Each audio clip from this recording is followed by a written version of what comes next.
The building had been quiet for 6 minutes. That was the tell. In environments like this, silence is not peace. Silence is the space between the last known position and whatever comes next. The operators knew that. They had been trained to read it, to move inside it, to use it before it used them. What happened inside that compound in the next 4 minutes would not appear in any official report for over a decade. The unit responsible was not named in the initial after-action briefing. Their vehicles were unmarked. Their uniforms carried no insignia. Even the commanders who ordered the mission were given a cover designation, a paper trail that led nowhere. They were Delta Force. And by the time other special operations units learned what had happened that night, most of them had already stopped asking questions, not out of indifference, out of something closer to reverence.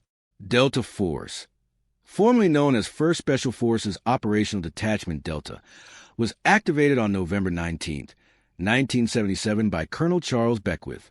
Beckwith had served with the British SAS. He came back to Fort Bragg with one conviction. The United States Army did not have a unit capable of doing what needed to be done. He built one. But to understand what Delta Force became, and why even the best-trained soldiers in the world spoke of them differently, you need go back to the beginning. Before we go further, if stories like this are what you are here for, the ones that go deep in the headlines and stay with you after the screen goes dark, subscribe to Deep Insight now. Every week, one story, fully researched, no filler. Beckwith did not ask permission. He argued for it. For years, he pushed the case through layers of Army bureaucracy that saw no need for a dedicated counterterrorism unit. The argument was always the same. The threat was changing. The adversary was no longer lining up in uniform. He was on a commercial flight. He was inside an embassy. He was holding children. The Army's answer, for a long time, was no. Then came 1972. Munich. 11 Israeli athletes killed at the Olympics because no government had a unit trained and positioned to stop what was happening in real time. The lesson was not lost on Washington. Beckwith got his unit. But getting it was only the first fight. Selection was modeled directly on the SAS. Candidates were not told what was expected. They were simply told to move across terrain, underweight, against a clock that was never shown to them. The point was not to test fitness. Fitness was the baseline. The point was to find the men who kept going when every rational signal said stop. Most did not finish. The ones who did were not celebrated. They were put back to work. From the moment Delta Force became operational, its existence was classified. The unit did not appear in budget documents under its real name. Operators did not discuss their assignment. Families were given cover stories. One former operator described the experience simply. He said, "You stop existing in the way other people exist. You become a function." And that function, from 1977 forward, was to go where no other unit could go. But the unit was about to face its first real test, and it was going to fail. Operation Eagle Claw was supposed to be the moment Delta Force proved itself. It became something else entirely. In November 1979, Iranian revolutionaries seized the United States Embassy in Tehran. 66 American diplomats and staff were taken hostage. The crisis dragged on for months. Negotiations went nowhere. President Carter was running out of options. Delta Force was given the mission: infiltrate Tehran, extract the hostages, get out. The plan was extraordinarily complex. It involved 8 helicopters, a refueling stop in the Iranian desert at a site designated Desert One, a covert safe house in Tehran, and a ground assault executed in darkness. Every element depended on every other element. There was no margin. On the night of April 24th, 1980, 3 of the 8 helicopters failed before the mission reached its first critical point. The minimum threshold to proceed was 6. They had 5. Mission Commander Major General James Vaught made the call to abort. Then the situation became catastrophic. During the withdrawal at Desert One, a helicopter and AC-130 transport aircraft collided on the ground. 8 American servicemen were killed. The wreckage burned in the desert. The hostages were not rescued. The failure was broadcast around the world. For Delta Force, the wound was not just operational. It was identity. Beckwith stood in front of his men the next morning. He did not minimize what had happened. He said, "We rehearsed the wrong things. We planned for a clean operation. We did not plan for the operation to break." That lesson, plan for the break, not the ideal, became the philosophical foundation of everything Delta Force did from that moment forward. They redesigned their training. They redesigned their planning process. They built redundancy into operations that other units considered complete. The operators who came through in the years that followed were shaped by Eagle Claw in ways they could not always articulate. One of them would later put it this way. He said, "We never again assumed the first plan would hold. The public image of Delta Force was never accurate. The film showed large men in black gear moving fast and shooting straight. That was not wrong, exactly. It was simply incomplete. The operators who made it through selection were, in the main, unremarkable in appearance, medium build, quiet manner. The kind of men you would not look at twice in an airport. That was intentional. Delta recruited from across the Army, Rangers, Special Forces, Infantry, Signal Corps. What it looked for was not a physical profile. It looked for a decision-making profile.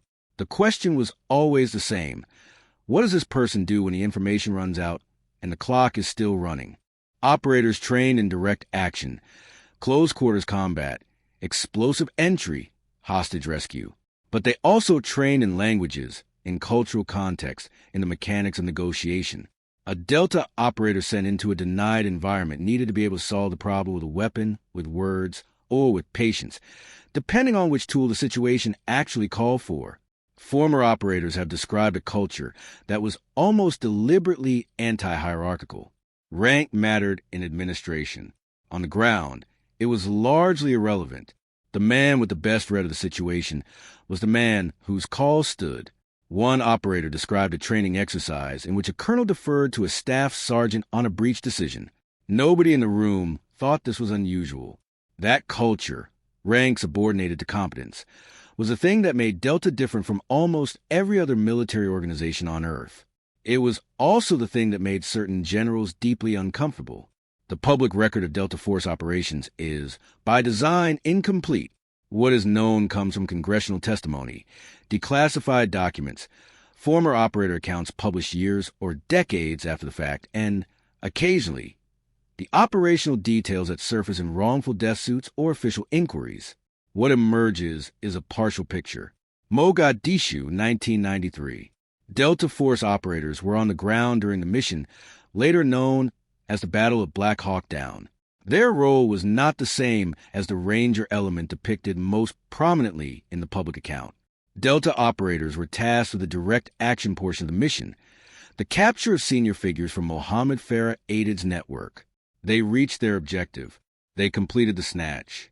The mission, in its narrow sense, succeeded. The withdrawal was where everything came apart. 2 MH-60 Black Hawk helicopters were shot down. Delta operators, along with Rangers and other elements, fought through the night in conditions that went far beyond anything the planning had anticipated. 18 Americans were killed. Over 70 were wounded. In the aftermath, the operators who had been there did not talk about what they had done, not publicly. Years later, accounts emerged, not triumphant ones. The consistent note in every first-person account was not pride in what they had survived. It was a specific kind of grief for the men who had not come back and for the gap between what the mission was supposed to be and what it became. That gap between the plan and reality is the space Delta Force had been preparing for since Eagle Claw. But Mogadishu showed something Eagle Claw had not. It showed what happened when the gap was filled not by better planning, but by the individual decisions of men on the ground in the dark, with no communication, no extraction, and no clear end point. What those men did in that gap is the part of the story that has never been fully told. The question is worth asking directly. Why did other special operations units, men who had themselves passed brutal selection, who had trained in environments that would end most careers, who had deployed to the same theaters, speak of Delta Force differently? The answer is not simple, but former operators from other units have offered consistent testimony over the years. The first element is volume. Delta operators, by the nature of the unit's mission profile, accumulated operational cycles at a rate most other units did not. Where a SEAL team or a Special Forces ODA might deploy on a major operation once or twice in a given period, Delta operators could be in and out of multiple theaters in the same window. Each cycle refined something, accumulated.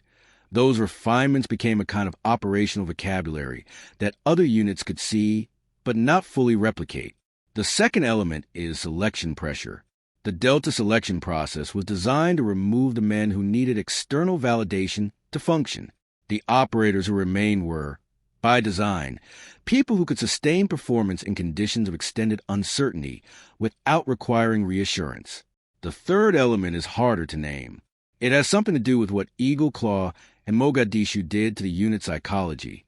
Both operations involved failure at scale. Both were public. Both hurt. And yet the unit did not retreat into defensiveness or mythology. It absorbed the damage, redesigned, and continued. Former members of other special operations units have described watching Delta operators in joint training environments. The word that comes up most consistently is not fearsome. It is calm. There are names that will never appear in any official list. Operators who died in operations that were never acknowledged. Men whose families received a cover story instead of a true account of what happened and where. The cost of belonging to a unit that does not officially exist is carried, in part, by the people who love them. That cost is not incidental. It is structural. Delta Force, by design, operates in the space between what governments can say publicly and what they need to have done privately. That space is real. It has always been real. And the men and women who work inside it do so knowing that the acknowledgement most soldiers receive, the official recognition, the public record, the name memorial, will not come for them. What remains is a different kind of record. It is held in the accounts of former operators who eventually spoke, in the declassified fragments, in the testimony of the people who planned alongside them or were rescued by them or simply watched them work. Delta Force did not become the unit other special forces feared because it was invincible. It became that unit because of what it did after it failed. That is the part of the story the films do not tell. If this is the kind of story you come here for, the ones that go beneath the surface and stay there, subscribe to Deep Insight, like this video, and tell us in the comments, is it the training, the selection, or the culture that makes a unit truly elite? We want to know what you think.